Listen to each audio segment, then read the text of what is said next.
Hello everyone, welcome back to my channel. आज के इस वीडियो में हम क्लास 8 के हिंदी के अध्याय 6 के क्वेश्चन को सॉल्व करेंगे। तो देखिए, इस अध्याय का नाम है यह सबसे कठिन समय नहीं है। यह कविता है। चलिए पहले हम लोग इस कविता को पढ़ लेते हैं, फिर इसके क्वेश्चन को सॉल्व करेंगे। नहीं, यह सबसे कठिन समय नहीं, अभी भी दबा है चिड़िया की चोंच में तिनका। इसमें बता रहा है कि ये सब जो कठिन समय नहीं है और वह उड़ने की तैयारी में है। मतलब चिड़िया चोंच में तिनका दबाकर उड़ने की तैयारी में है। अभी भी झड़ती हुई पत्ती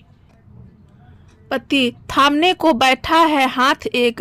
अभी भी भीड़ है स्टेशन पर, अभी भी एक रेलगाड़ी जाती है गंतव्य तक, जहां कोई कर रहा होगा प्रतीक्षा। अभी भी कहता है कोई किसी को, जल्दी आ जाओ कि अब सूरज डूबने का वक्त हो गया। अभी कहा जाता है उस कथा का आखिरी हिस्सा जो बूढ़ी नानी सुना रही सदियों से दुनिया के तमाम बच्चों को।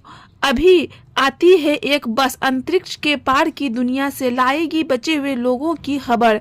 नहीं, यह सबसे कठिन समय नहीं है। यह कविता किसका है? जया जादवानी का कविता है। चलिए अब इसके क्वेश्चन को हम लोग देखते हैं कि करके इसके क्वेश्चन को सॉल्व करते हैं पाठ से।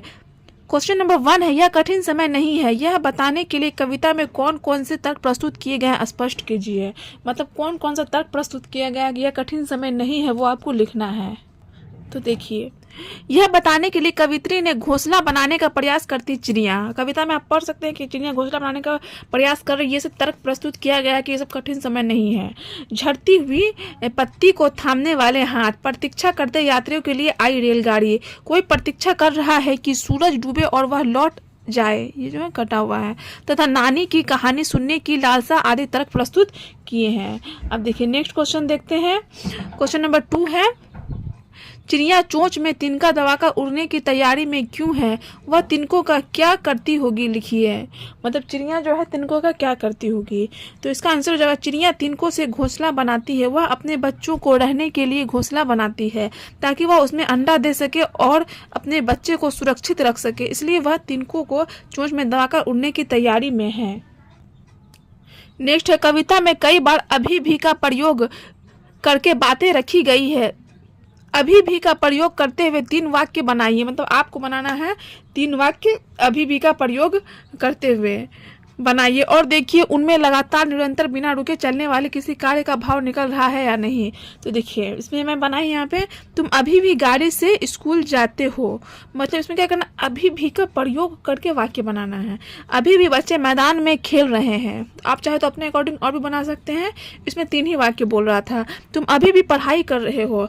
इन वाक्यों से लगातार निरंतर और बिना रुके चलने वाले कार्य का भाव प्रकट होता हो रहा ना। मतलब बिना रुका नहीं है, निरंतर चल रहा है, लगातार चल रहा है। तुम अभी भी गाड़ी से स्कूल जा रहे हो, मतलब जा रहा है। तो देखिए अब क्वेश्चन नंबर 4 है,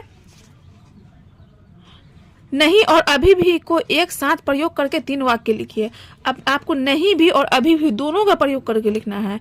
लिखिए और देखिए नहीं भी के पीछे कौन कौन से भाव छिपे हो सकते हैं। तो आप अभी भी स्कूल नहीं जा रहे हैं, अभी भी आ गया और नहीं भी आ गया। वह अभी भी बात नहीं समझ रहा है, अभी भी आ गया नहीं भी आ गया। आप अभी भी बैठ नहीं सकते हैं। 3 ही वाक्य बता, 3 वाक्य मैं लिख दी हूँ यहाँ पे।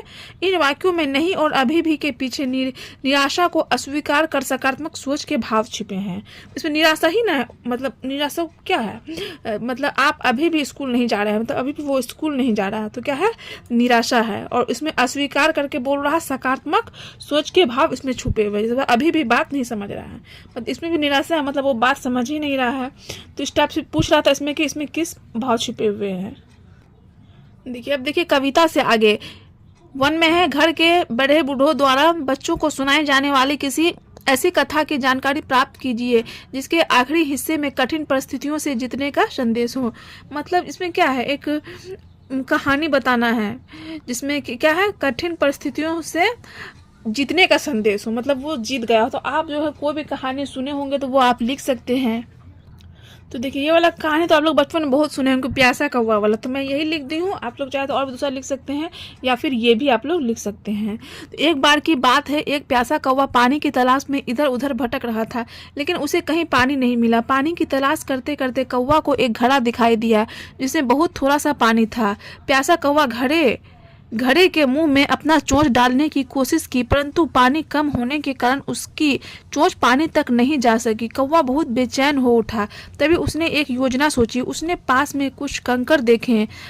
वह एक एक कर कंकड़ पानी में डालने लगा और पानी ऊपर हो गया, जिसकी वजह से कौवे ने जी भरकर पानी पिया और अपनी प्यास बुझाई। तो इसमें क्या, उसके आखिरी हिस्से में क्या, कठिन परिस्थितियों से जीता। कौवा जो था वो कठिन परिस्थितियों से जीता, मतलब घड़ा में क्या था, पानी नहीं था, तो कौवा कैसे पीता, उसमें कंकड़ डाला के पानी ऊपर हो गया तो कौवा पी लिया। आप ये भी लिख सकते हैं। देखिए नेक्स्ट है, आप जब भी घर से स्कूल जाते हैं कोई आपकी प्रतीक्षा कर रहा होता है। सूरज डूबने का समय भी आपको खेल के मैदान से घर लौट चलने की सूचना देता है कि घर में कोई आपकी प्रतीक्षा कर रहा है। प्रतीक्षा करने वाले व्यक्ति के विषय में आप क्या सोचते हैं, अपने विचार लिखिए। तो आपको अपने विचार लिखना है कि प्रतीक्षा करने वाले व्यक्ति के बारे में आप क्या सोचते हैं। तो देखिए यहाँ पे मैं लिखूँ, जब हम घर से स्कूल या दोस्तों के साथ खेलने जाते हैं तो घर पर सभी लोग हमारी प्रतीक्षा करते हैं, मतलब सारा लोग प्रतीक्षा करते हैं। सबसे ज़्यादा प्रतीक्षा मेरी माँ करती है, मतलब हमारी माँ ही ना सबसे ज़्यादा प्रतीक्षा करती है घर पे। ज़्यादा देर हो जाने पर वो परेशान हो जाती है। मेरी माँ मेरी सारी ज़रूरतों का ख्याल रखती है क्योंकि माँ मुझे हर तकलीफ़ों से बचाना चाहती है। तो माँ के बारे में जो आप लोग और भी लिख सकते हैं। देखिए नेक्स्ट है, अनुमान और कल्पना। अंतरिक्ष के पार की दुनिया से क्या सचमुच कोई बस आती है जिससे खतरों के बाद भी बचे हुए लोगों की खबर मिलती है। तो देखिए अंतरिक्ष के पार से तो कोई बस आ नहीं सकता, बस इसमें आपको क्या है, अनुमान और कल्पना लगाना है। आपकी राय में यह झूठ है या सच, तो ये झूठ ही होगा ना, अंतरिक्ष के पार से तो कोई बस आता नहीं है। यदि झूठ है तो कविता में ऐसा क्यों लिखा गया। हाँ कविता में तो यहाँ पे लिखा गया, यहाँ पे आप देख सकते हैं कि यहाँ पे कविता में लिखा गया है ना, अंतरिक्ष के पार की दुनिया से अभी आती है एक बस, अंतरिक्ष के पार की दुनिया से, तो कविता में तो लिखा गया है। तो इसमें आपको बताना है, यदि झूठ है तो कविता में ऐसा क्यों लिखा गया है। अनुमान लगाइए, यदि सच लगता है तो किसी अंतरिक्ष संबंधी विज्ञान कथा के आधार पर कल्पना कीजिए कि वह बस कैसी होगी। वे बचे हुए लोग खतरों से क्यों घिर गए होंगे। इस संदर्भ को लेकर कोई कथा बना सके तो बनाइए। जो है आपको खुद से करना है, या फिर आप इस टाइप से भी लिख सकते हैं। यहाँ देखिए मैं यहाँ पे लिखी हूँ, यह कल्पना झूठ हो सकती है। अंतरिक्ष के पार की दुनिया की सभी बातें काल्पनिक है, मतलब ये क्या है, एक काल्पनिक बातें हैं। अंतरिक्ष से बस आना यह दर्शाता है कि संकट के बाद भी कुछ आशा बाकी है। यह कल्पना उस उम्मीद को दर्शाती है जो मुश्किल परिस्थितियों के बाद भी मनुष्य के अंदर जीवित रहती है। इसमें हम लोगों को एक काल्पनिक करके सोचना है कि मतलब इतना मुश्किल, अंतरिक्ष से एक बस आ गया तो ये कितना ही मुश्किल परिस्थिति में इंसान को उम्मीद बाकी है कि वो बच के आ गया। तो इसमें आपको इसी टाइप से बस समझने का था। तो आई होप कि आपको वीडियो पसंद आया होगा। अगर आपको वीडियो पसंद आया तो हमारे वीडियो को लाइक ज़रूर कीजिएगा, और हमारे चैनल पर अगर आप नए हैं तो चैनल को सब्सक्राइब जरूर कीजिएगा। वीडियो देखने के लिए थैंक यू सो मच।